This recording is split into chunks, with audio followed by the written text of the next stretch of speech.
Former President Donald Trump has sparked controversy by labeling Ukrainian President Volodymyr Zelensky a dictator, intensifying tensions between the two leaders. Trump's remarks followed Zelensky's criticism of the recent U.S.-Russia talks in Saudi Arabia, from which Ukraine was excluded. Zelensky accused President Biden of being misled by Russian disinformation.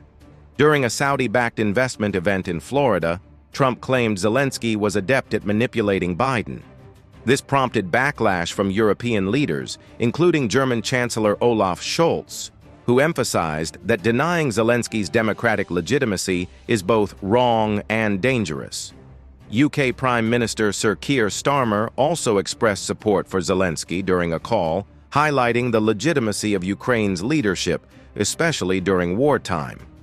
Zelensky is set to meet with American envoy Keith Kellogg soon, emphasizing the importance of maintaining constructive dialogue with the U.S. He asserted that peace relies on cooperation with the West. Although Zelensky's term is scheduled to end in May 2024, elections are currently on hold due to martial law imposed since Russia's invasion in February 2022. Swedish Prime Minister Ulf Kristersson echoed the criticism of Trump's dictator label, while German Foreign Minister Annalena Baerbock called the remarks absurd. Baerbock pointed out that the real dictatorships exist in Russia and Belarus, contrasting the situation in Ukraine.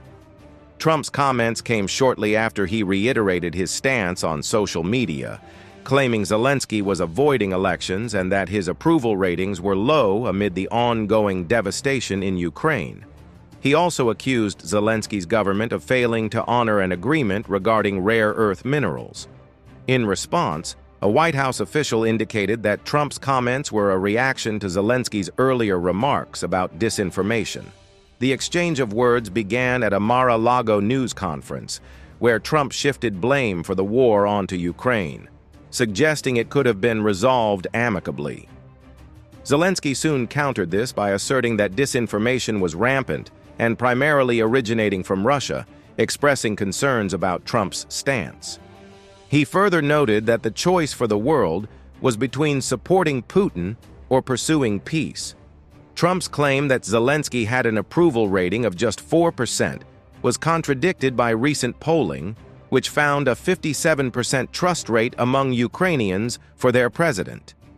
In his social media posts, Trump criticized Europe's role in the conflict, suggesting that the war's significance was more pronounced for Europe than for the U.S., given geographical separations. Meanwhile, Russian President Vladimir Putin expressed willingness to engage with Trump, while the EU announced further sanctions targeting Russia, including measures against Russian aluminum and various vessels involved in oil transport.